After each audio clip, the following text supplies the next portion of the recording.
New this morning, the Prime Minister is weighing up more crackdowns on social media giants to force platforms like Facebook and Instagram to change its algorithms and keep teens off social media. It follows a landmark settlement in a lawsuit against Meta this week that avoided a drawn-out trial in the United States. Now, critics say it also keeps the company from being held accountable for designing platforms that are deliberately made to addict our children.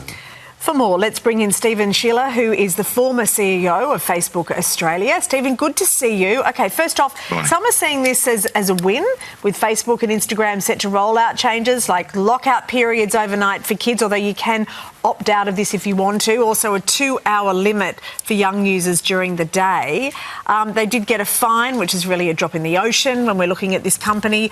What do you think? Do you think that Meta got off easy, or was this appropriate?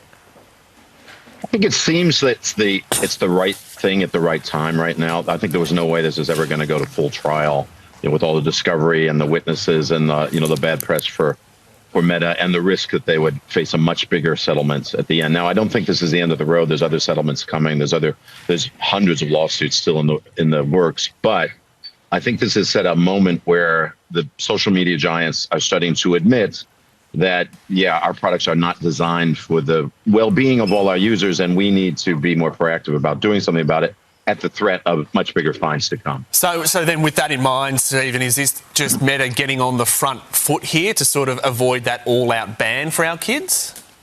I think it is a bit of a front foot, yes, absolutely. I mean, the amount of the settlement, at least this settlement, is really peanuts in terms of the scale of Facebook and Meta.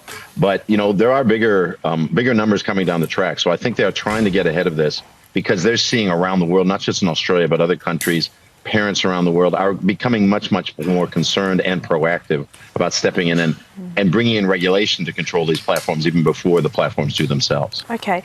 Just from a tech perspective, what is possible in terms of this, banning overnight and so on? We know that in this country, lots of teenagers have got around the social media ban. No matter what you think of it, they have.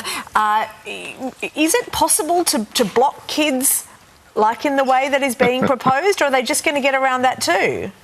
I think it's very difficult to block anybody from these platforms that are by design so open, and our phones are so open, and they're such an ubiquitous piece of our lives and part of our lives.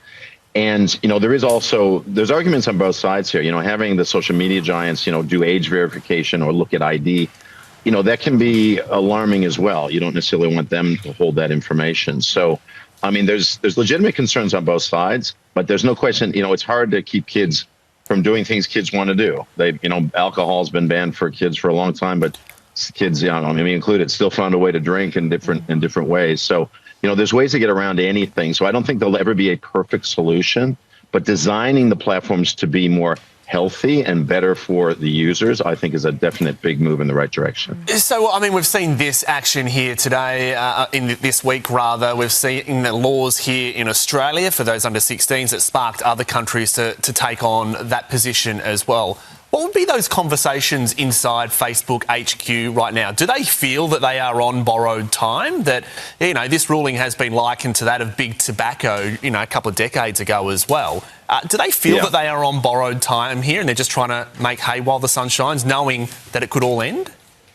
Great question. I'm not inside, but if I were to speculate, I would say, this is a big deal for Meta and for these platforms. This is not something that's trivial, that's just on the sidelines. This is an existential challenge to their existence, to their business model, and to the business model of advertising in general, which is to hold your attention. But now we have algorithms and AI that sit behind all of that targeting, all that content, and we as organic beings haven't evolved to be able to deal with it. So this is really emblematic, I think, of many of the challenges that are going to come with AI in general. I'm very pro AI, but I do know that there's always negative downsides to technologies, and so I think that's what they're sitting there inside thinking is like, how do we navigate this into the future? I don't think Facebook's going to disappear or Meta's going to disappear or social media will disappear, but I think it will be much more constrained in the future than it has been in the past. All right, Stephen Schiller, it's always fascinating to get your insights. Thank you. Thank you.